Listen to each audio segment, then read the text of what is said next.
The chamber was enormous, built to hold representatives from 1,000 worlds.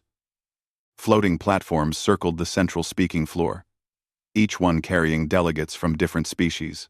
Some had 4 arms, others had scales that shimmered like oil on water. A few breathed gases that humans would find toxic, sealed inside special containers. This was the Galactic Council, the heart of civilized space. Ambassador Taemin Park stood on the central platform, his simple gray suit looking plain compared to the exotic clothing and natural features around him. He was a tall man with graying hair at his temples and eyes that had seen too much. Behind him stood Jiwoo Shin, his aide, a young woman with sharp eyes who carried a data pad filled with reports no one wanted to read. Taemin cleared his throat. The sound echoed in the vast space. Slowly, the chatter died down. Hundreds of eyes, and things that served as eyes, turned toward him. "Honored members of the council," Taemin began, his voice steady. "I come before you today with an urgent warning. The Ravager Horde is no longer a distant threat. They have consumed 17 systems in the Outer Rim. They are moving toward council space." A ripple of dismissive sounds moved through the chamber. Taemin had expected this. Humans had only joined the galactic community 200 years ago. In a galaxy where some civilizations counted their history in millions of years, humanity was barely a child. Counselor Vreth spoke up from his elevated platform. He was a Keltharian, tall and proud, with skin that looked like polished bronze, and eyes that glowed faintly blue. His people had built empires while humans were still learning to make fire. "Ambassador Park," Vreth said, his voice dripping with barely hidden contempt. "Your concern is noted. But the Council has dealt with threats far greater than these Ravagers. We have defenses that have protected the galaxy for 10,000 years. Our energy shields can stop any weapon. Our plasma cannons can tear apart any ship." Taemin felt his jaw tighten, but he kept his voice calm. "The Ravagers are different. They adapt. Our intelligence shows they have already learned to resist standard energy weapons. Their ships are biological, grown rather than built. They heal themselves. They think, as one mind." Jiwoo stepped forward and activated a hologram above the platform. It showed star systems going dark, one after another, like lights being switched off. "These are the systems they have taken in the last 6 months. The pattern shows they are accelerating. At this rate, they will reach the first council worlds in less than 3 weeks." High Arbiter Kulon, who led the council sessions, leaned forward. He was old even by galactic standards, his crystalline body showing cracks that spoke of centuries. "What exactly are you proposing, Ambassador?" "Allow humanity to send military forces to reinforce the outer defenses," Taemin said. "We have experience with adaptive enemies. We can help." The chamber erupted in laughter. It was not kind laughter. It was the sound of adults humoring a child who claimed he could help them build a starship. Vreth laughed the loudest. "Military forces? From humanity? Your species only developed faster than light travel 2 centuries ago. You have no understanding of modern warfare. Your weapons are primitive kinetic devices, bullets and missiles." He said the words like they were curse words. "We fight with directed energy and quantum disruption. What could you possibly teach us about war?" Taemin felt something cold settle in his chest. He had been a soldier once, before he became a diplomat. He had seen what humans could do when pushed. He had hoped it would never be necessary to show the galaxy. "Counselor Vreth," Taemin said quietly, "humanity has been at war for 10,000 years. We fought each other across our entire planet before we ever reached the stars. We know war in ways you cannot imagine. We have studied it, perfected it, died in it. We don't want to be warriors, but we are very, very good at it." "How quaint," another delegate said. "A violent species offering violence as a solution. Perhaps that is why you needed so long to develop civilization." Jiwoo's hand tightened on her datapad, but she said nothing. Taemin had taught her that some battles could not be won with words. High Arbiter Kulon raised a crystalline hand. The Council appreciates Earth's offer. However, we believe it would be more appropriate for human forces to serve in support roles, medical aid, supply transportation, that sort of thing. Leave the fighting to those with experience in galactic warfare. The vote was quick. 3,000 delegates in favor of the motion, 50 against. Earth's single vote among the 50. Taemin gathered his materials slowly. Jiwoo stood beside him, her face carefully neutral. As they turned to leave, Taemin stopped and looked up at the assembled council. "I hope you are right," he said, his voice carried in the silent chamber. "I hope your shields hold. I hope your plasma cannons are enough. But when the Ravagers come, and they will come soon, remember this moment. Remember that we offered to stand beside you. Remember that you chose to stand alone." Vreth waved a dismissive hand. "Save your dramatics for your human audiences, Ambassador. The Council has protected the galaxy since before your species learned to write. We will protect it still." Vreth. Taemin nodded once, then walked toward the exit. Jiwoo fell into step beside him. As the doors closed behind them, she finally spoke. "They will not listen," she said. "No," Taemin agreed. "They will not listen to warnings, but they will listen to results. The Ravagers will teach them what we could not." "How long do we have?" Taemin checked his personal communicator. On it was a private message from General Sang-woo Kim, commander of Earth's covert military response units. The message was short. "Standing by. Waiting for the call. Bineng. Most. Bineng. Not long," Taemin said. "Not long at all." 3 weeks passed like sand through fingers. The Ravager horde appeared at the edge of Council space on a Tuesday morning, Galactic Standard Time. They did not announce themselves. They did not make demands. They simply came. And where they came? In the Earth Embassy on the orbital station Viridian Prime, Taemin watched the reports come in. Jiwoo stood beside him, her face growing paler with each update. "The defense fleet at Keller 9 has engaged the enemy," she read from her datapad. "Initial reports show they are reporting heavy casualties. The Ravagers are not responding to plasma fire as expected. Their organic hulls are absorbing the energy. They are regenerating faster than our weapons can damage them." Taemin said nothing. He had warned them. The reports continued through the day and into the night. The defense fleet at Keller 9 was destroyed. 15,000 ships. Gone. The planet below was being consumed. The Ravagers landed and began breaking down everything, turning cities and forests and oceans into biomass to fuel their expansion. By the second day, 3 more systems had fallen. The galaxy, which had known peace for so long, suddenly remembered what terror felt like.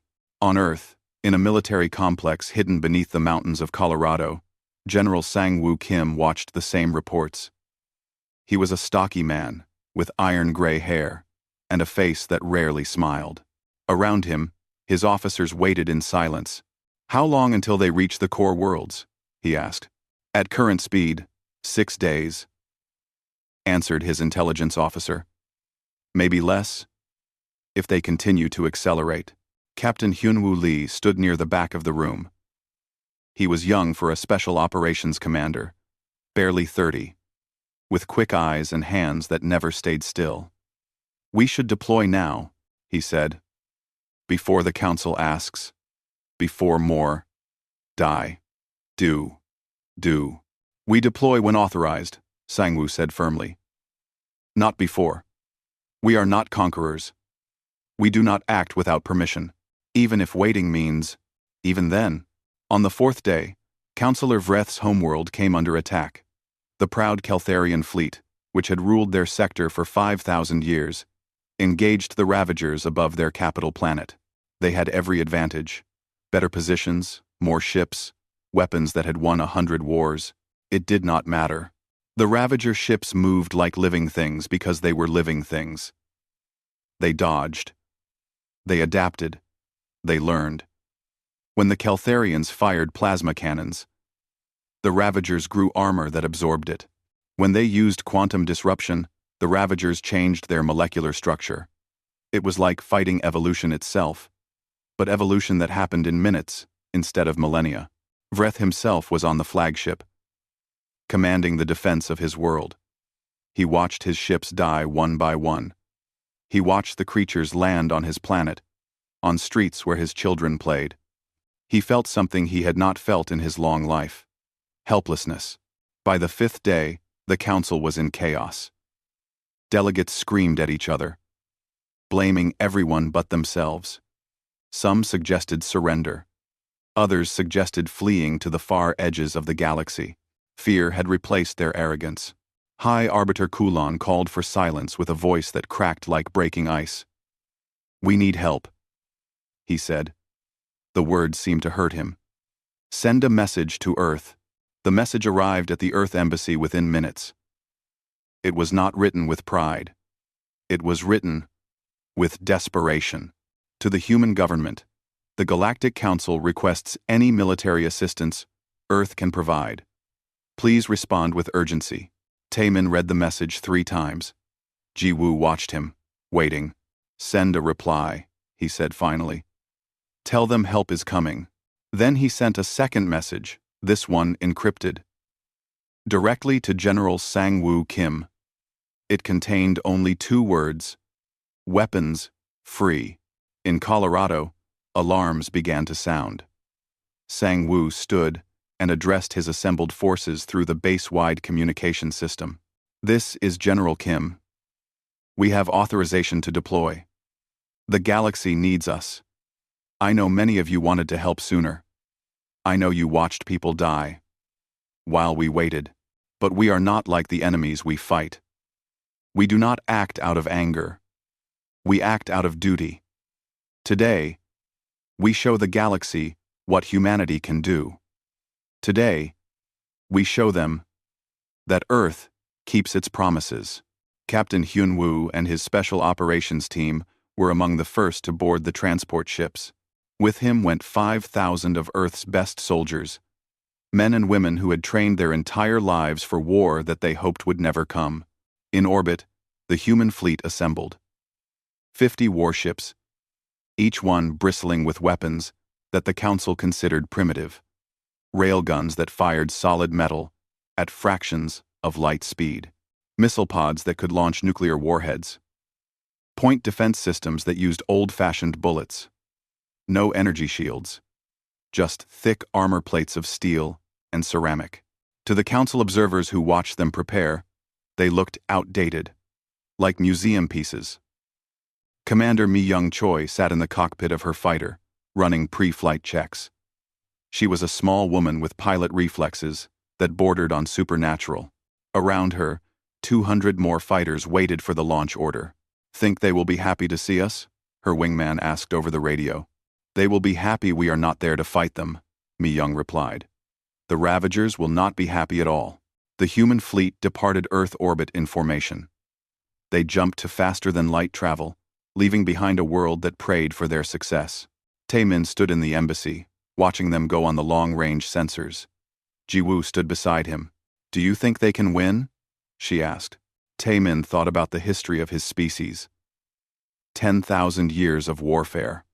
Wars fought with sticks and stones, with bronze and iron, with gunpowder and nuclear fire. Wars in trenches and jungles, in deserts and cities, in the air and on the sea. Humanity had perfected violence in ways the peaceful galaxy could not comprehend. "Yes," he said. "They will win. The question is whether the galaxy will forgive us for how we win." Somewhere in the dark between stars, the human fleet raced toward battle. In the holds of the warships, soldiers checked their weapons and said silent prayers. They knew what was coming. They had always known. Humanity was going to war. The planet Kronos VII was dying. From orbit, you could see the Ravager infestation spreading like a cancer across the surface. What had been green forests and blue oceans was turning into a gray-brown mass of organic matter. The Ravagers were breaking down the planet itself, converting it into more of themselves. The remaining Council defense fleet hung in orbit, battered and barely functional. They had fought for 3 days and lost half their ships. Now they simply tried to survive while evacuating civilians from the planet below. Then the human fleet arrived. They came out of faster-than-light travel, in a tight formation that made Council observers nervous. Ships that close together could collide if anything went wrong. But nothing went wrong. The human ships moved with a precision that spoke of countless hours of training. Admiral Chen, of the Council fleet, opened a communication channel to the human flagship. Human vessels. This is Admiral Chen. We appreciate your arrival, but I must warn you, conventional weapons have proven ineffective against the Ravagers. Their organic hulls resist energy-based attacks. We suggest you maintain a defensive position while we... Admiral Chen, this is General Sang-Woo Kim of the Earth Defense Force. The human's voice was calm, almost bored. We are aware of the enemy's capabilities. Beginning assault now. Recommend you pull your ships back to a safe distance. General, I don't think you understand the situation. We have been fighting these creatures for days and, with respect, Admiral, we understand perfectly. Pull your ships back. This is going to get messy. The human warships spread out, forming a sphere around the Ravager fleet. Council officers watched their sensors, confused. The human ships were not powering up energy weapons. Instead, they were opening launch tubes. Hundreds of them. Captain Hyun-woo sat in the dropship with his team, feeling the familiar weight of his armor and weapons. Around him, 50 more soldiers waited in silence. They had been through simulations of this battle 100 times. Now, it was real. 2 minutes to drop, the pilot announced. Hyun-woo checked his rifle one more time. It was a simple weapon by galactic standards.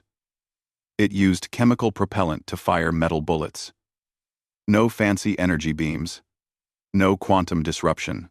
Just kinetic force and lots of it. Remember the plan, he told his team. The Ravagers think as a hive. They are used to fighting enemies who rely on shields and distance. We are going to get close. We are going to hurt them. And we are going to teach them that humans do not break easily. The space battle started with a sound the galaxy had not heard in warfare for thousands of years. The human railguns fired. They did not use energy beams or plasma. They used electromagnets to accelerate solid metal slugs to incredible speeds. The rounds were simple. Dense metal cores wrapped in penetrating shells. They hit the Ravager ships like the fist of an angry god. The organic hulls that had shrugged off plasma fire tore apart. The Ravagers could not adapt fast enough. Energy weapons gave them time to evolve, to change. But solid matter moving at a significant fraction of light speed did not give them time. It just punched through them and kept going. The human ships fired again and again. The railguns did not need to recharge like energy weapons. They just needed more ammunition. And the human ships carried a lot of ammunition. Missiles followed the railgun fire. Hundreds of missiles, each one carrying either high explosives or small nuclear warheads. The Ravagers tried to shoot them down, but the missiles were smart. They dodged, they weaved, they worked together. When they hit hard. In the span of 5 minutes, the human fleet destroyed more Ravager ships than the Council fleet had destroyed in 3 days. Admiral Chen watched in stunned silence. What? What kind of weapons are those? Old ones, came General Sang-woo's reply. Very old ones. On the planet's surface, the dropships landed in a clearing near a Ravager nest. The ramps fell open, and human soldiers poured out. They moved fast, with a coordination that seemed almost instinctive. Captain Hyun-woo led his team toward the nest entrance. The Ravagers sensed them coming and sent their warriors. They were horrible things. All claws and teeth and armor plates grown from stolen biomass. They had killed thousands of Council soldiers. They had never fought humans before. The human soldiers opened fire.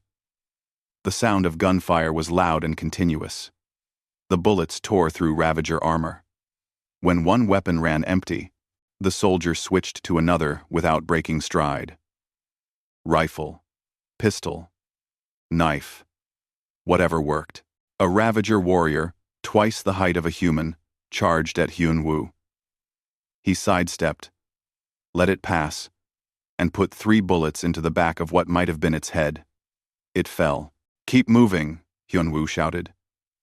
They adapt to stationary targets. Don't give them time to think. The team moved through the nest like a deadly machine. They used grenades, flamethrowers, and explosives. When they found the birthing chambers, they burned them. When they found the processing nodes where the Ravagers stored biomass, they destroyed them. They were not kind. They were not gentle. They were efficient. Above the planet, Commander Mi-young Choi led her fighter squadron against the Ravager interceptors. The alien creatures flew through space using biological thrust mechanisms that the galaxy's scientists had been studying for days. Mi-young did not care about the science. She cared about the fact that her fighter's computer had studied the Ravagers' flight patterns and found weaknesses. The creatures were fast, but they followed predictable paths. They were strong, but they turned slowly. Her fighter carried missiles and cannons. The missiles were short-range and very fast. The cannons fired solid rounds that could punch through the Ravager's armor.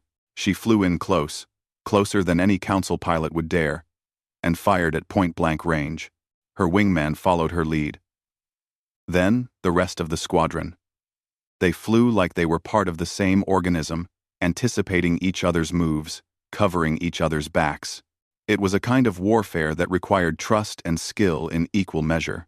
The Ravagers fell. By the end of the first day, the human forces had destroyed the Ravager fleet in orbit and cleared 3 nests on the planet's surface. They lost ships. They lost soldiers. But they won. Admiral Chen sent a message to General Sang-woo.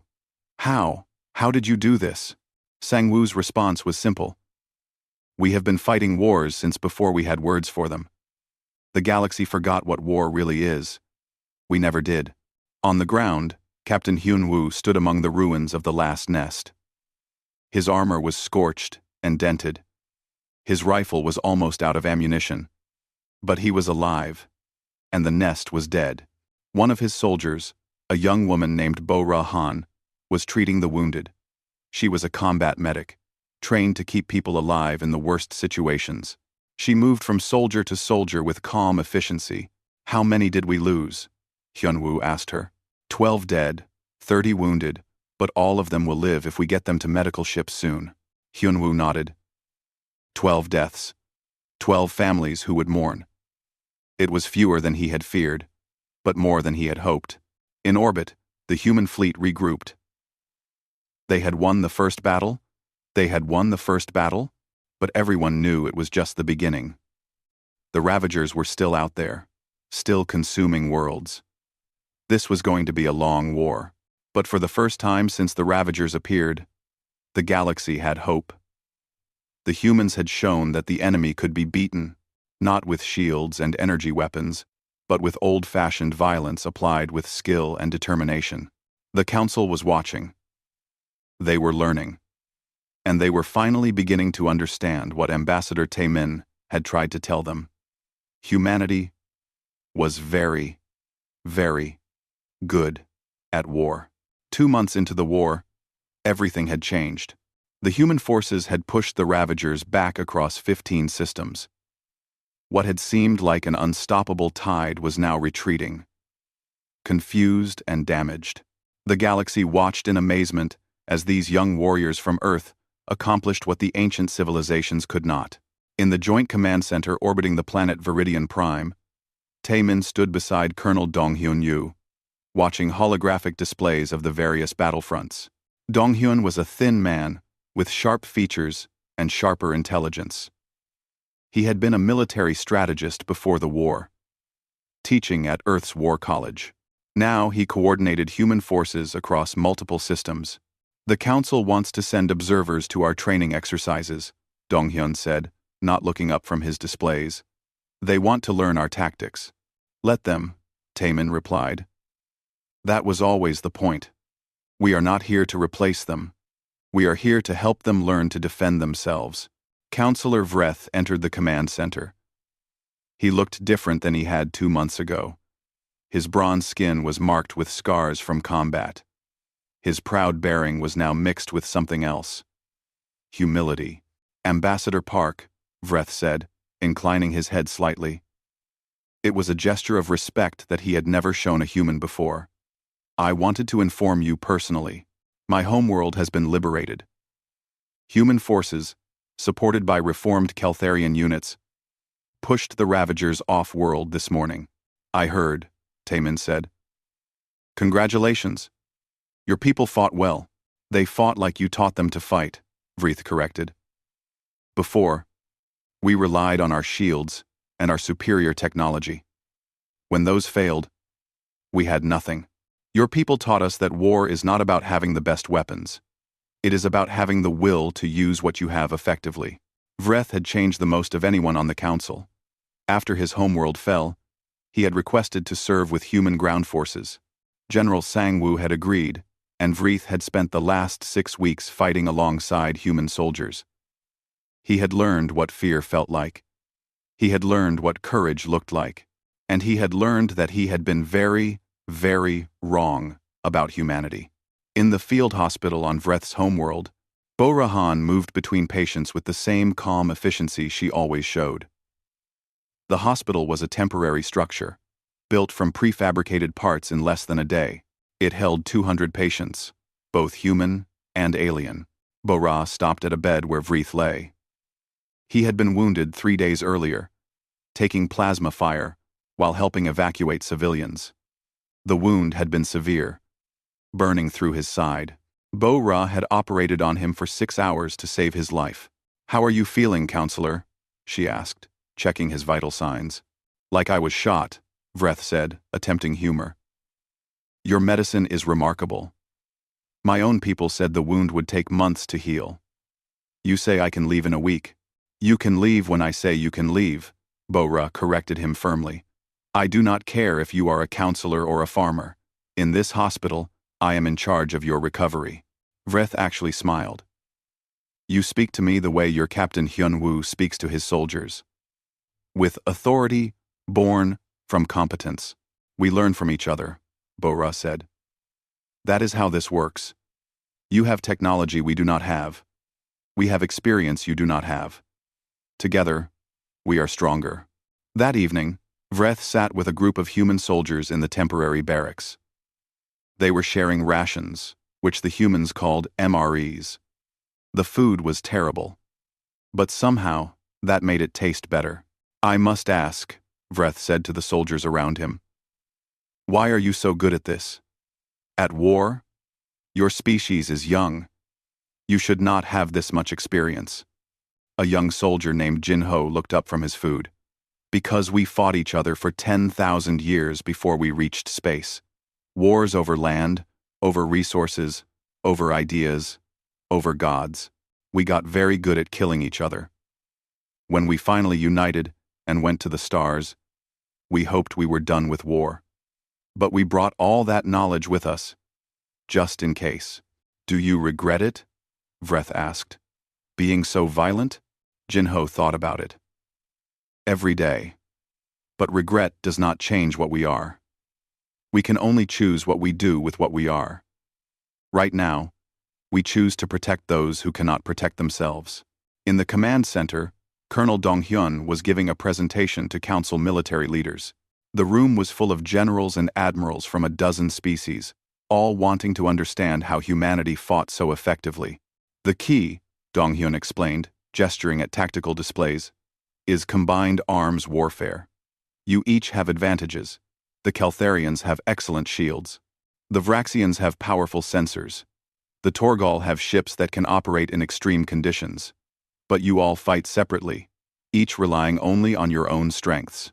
He changed the display to show a recent battle. Watch this engagement. Human ships drew the Ravagers into a kill zone. Keltharian ships provided shield support. Vraxian sensors told us exactly where to shoot. Torghal heavy cruisers delivered the final blow. Together, we destroyed a Ravager fleet with minimal losses. Apart, that same fleet destroyed 3 times its number in council ships. A Keltharian general raised her hand. But this requires trust. How do we build such trust quickly? You fight together, Donghyun said simply. You bleed together. You save each other's lives. Trust is not built in conference rooms. It is built in battles. Captain Hyunwoo was training a mixed unit of humans and aliens in urban combat tactics. They were in a simulated city, learning how to clear buildings and protect civilians while fighting an enemy. Move faster, he shouted at a Keltharian soldier who was moving too cautiously. Your shield will not save you if you give the enemy time to aim. Speed and surprise are your best defenses. The Keltharian tried again, moving quickly through a door and clearing the room beyond. Hyunwoo nodded approval. Good. Remember, hesitation kills. Decisiveness saves lives. Even the wrong decision made quickly is often better than the right decision made too late. After the training session, a young Vraxian officer approached Hyunwoo. Captain, may I ask a question? When you fight, you seem to have no fear. How is this possible? Hyunwoo considered the question. I have plenty of fear. Every soldier does. Fear keeps you alert. Fear keeps you alive. The trick is not to let fear control you. You control it.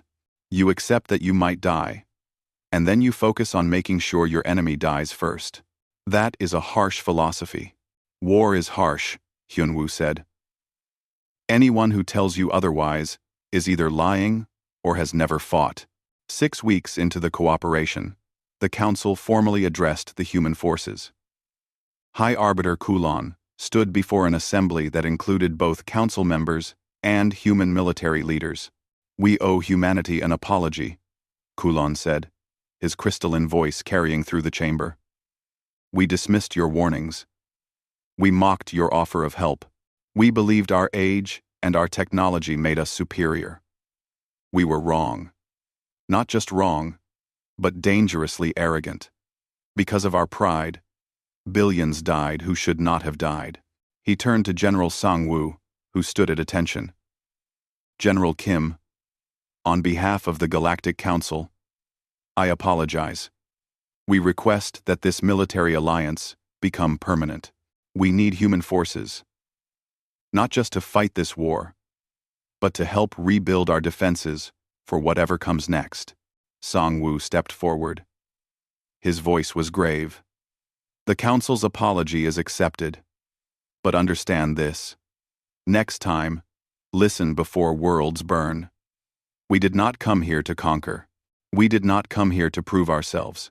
We came because it was the right thing to do. That will always be our way. But we expect the same respect we show you. We expect to be heard. Kulon bowed his head. You have earned that respect, General. You will be heard. Taemin watched from the side of the chamber. Jiwoo stood beside him, as she always did. We won, she said quietly. We survived, Taemin corrected. Winning comes later, when the war is over and we can go home. But even as he said it, he knew that home would be different now. Humanity could never again pretend to be anything but what they were. Warriors who chose to be protectors. The galaxy knew now. And the galaxy would never forget. The war ended not with a bang, but with a whimper. The Ravagers, pushed back system by system, finally retreated into the dark space beyond the galactic rim. They were not destroyed, but they were contained. The galaxy could breathe again. 6 months after the last major battle, the Galactic Council chamber was rebuilt. The old one had been damaged during a Ravager attack that nearly succeeded. The new one was stronger. Designed with human input, it had better defenses, better evacuation routes, and a memorial wall listing the names of everyone who had died during the war. The wall was very long. Taemin stood in front of that wall, reading names. Human names, Keltharian names, Vraxian names. Hundreds of species represented. Each name was a person who would never go home. Each name was a family that would mourn forever. You stood here yesterday too, Jiwoo said, walking up beside him. She looked different now. She wore a military-style uniform, marking her new position as Director of Galactic Intelligence. The Council had asked her personally to take the role. I knew some of these people, Taemin said, pointing at a cluster of human names. That one was a diplomat I trained. That one was a soldier who guarded me when I first came to the Council. They should have lived long lives. Instead, they died in a war that should never have happened. Their deaths were not meaningless, Jiwoo said gently.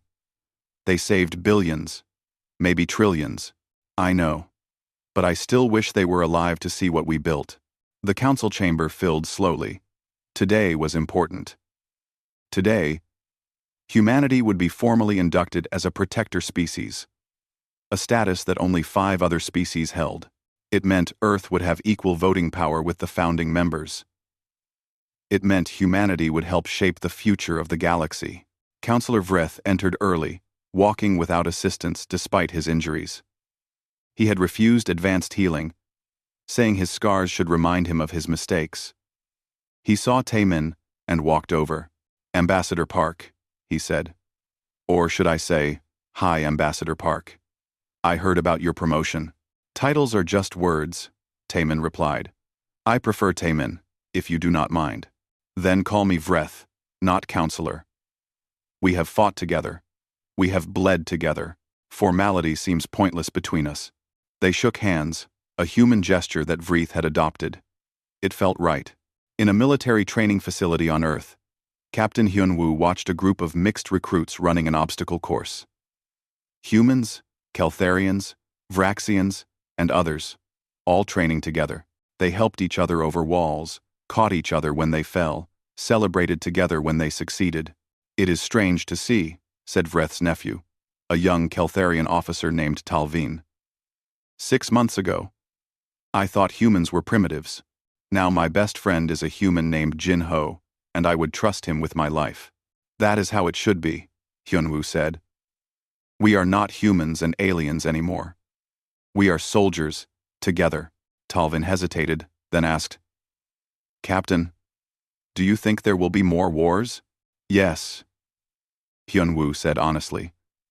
There are always more wars. But next time, we will fight them together from the start.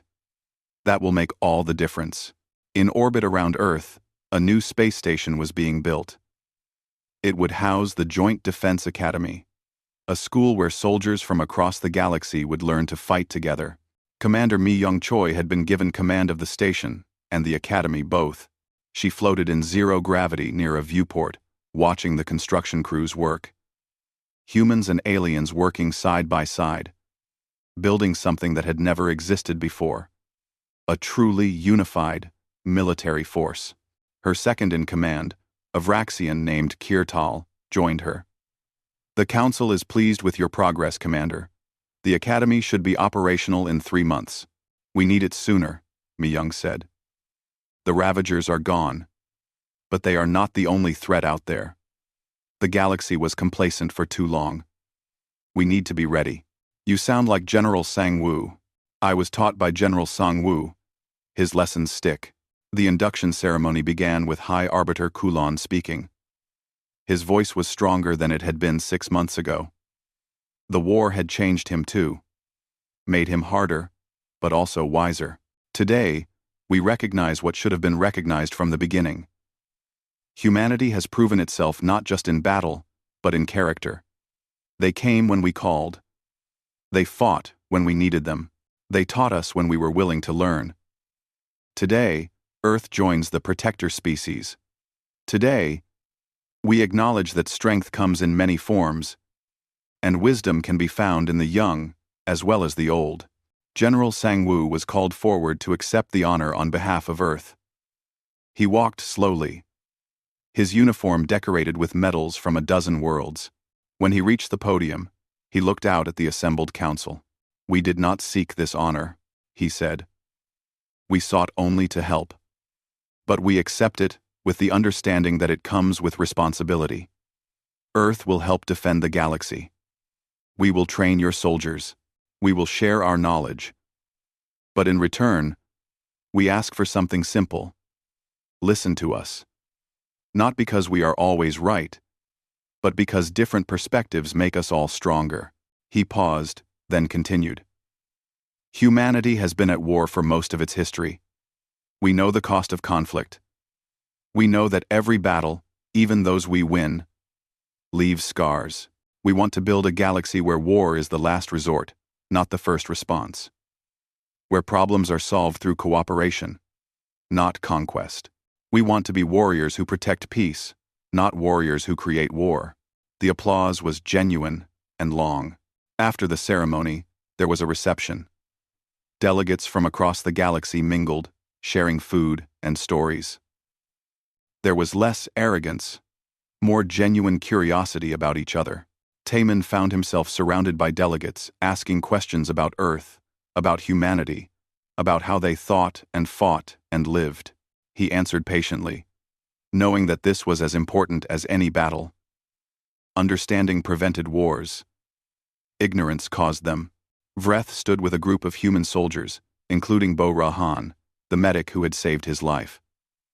They were laughing about something. The sound of it warm and genuine. Bo Ra said something, and Vreth laughed so hard he had to sit down. Ji Woo appeared at Taman's side. "You should be proud. You made this happen. You made this happen. We made this happen." Taman corrected. "All of us. Every soldier who fought. Every delegate who learned. Every person who chose cooperation over pride. Still, you warned them. You tried to prevent the war, and I failed. Thousands died because I could not convince them. I will carry that failure for the rest of my life." "Then carry it as a reminder," Jiwoo said. "A reminder to always speak truth, even when no one wants to hear it." Later, Taemin and Vreth stood on an observation deck, looking out at the stars. A human patrol ship passed by, sleek and deadly. A Keltharian cruiser flew beside it, the two ships coordinating their movements perfectly. "I mocked you," Vreth said quietly. "When you came to warn us, I laughed. I called your weapons primitive. I said your species had nothing to teach us. And Seant, this Incritic speeder, I mocked you," Vreth said quietly. "I remember. I was a fool. My pride cost lives. How do you forgive that?" Taemin thought about it. "I do not forgive it. But I accept that you have changed. That you learned. That you will not make the same mistake again. That is enough." They stood in comfortable silence for a while. Then Vreth said, "Your General Sangwoo said something that I think about often. He said, 'Humanity does not want to be warriors, but you are very good at it.'" "We had no choice but to be good at it," Taemin replied. "For 10,000 years, we fought each other. We learned every possible way to kill and be killed. We perfected violence, but we also learned something else, that violence should be a last resort, that protecting life is more important than taking it. That is the real lesson we brought to the galaxy." "I understand now," Vreth said. "You are warriors who chose to be protectors. That is why you win. Not because of your weapons, but because of your purpose." Taemin smiled. "You are learning." As the reception ended, and delegates returned to their ships, Taemin stood alone one more time at the memorial wall. He placed his hand against it, feeling the cool surface beneath his palm. "We kept our promise," he whispered to the names on the wall. "We protected them. We taught them. We built something better. I hope that matters. I hope your deaths bought something worth the price." The wall had no answer. But somehow, Taemin felt lighter. The galaxy was safer now. Humanity had shown what they could do when necessary. But more importantly, they had shown who they were. Warriors who preferred peace, but who would fight like hell to protect it. That was the real victory. Not the battles won, but the future secured. A future where humans and aliens stood together, where different species learned from each other, where strength came from unity rather than isolation. As Taman walked away from the memorial, he thought about the future. There would be more challenges, more threats, more reasons to fight. But next time, they would face those challenges together. The galaxy had mocked his warnings. Then they had seen human soldiers on the battlefield. Now they understood. And that understanding would keep the peace longer than any weapon ever could.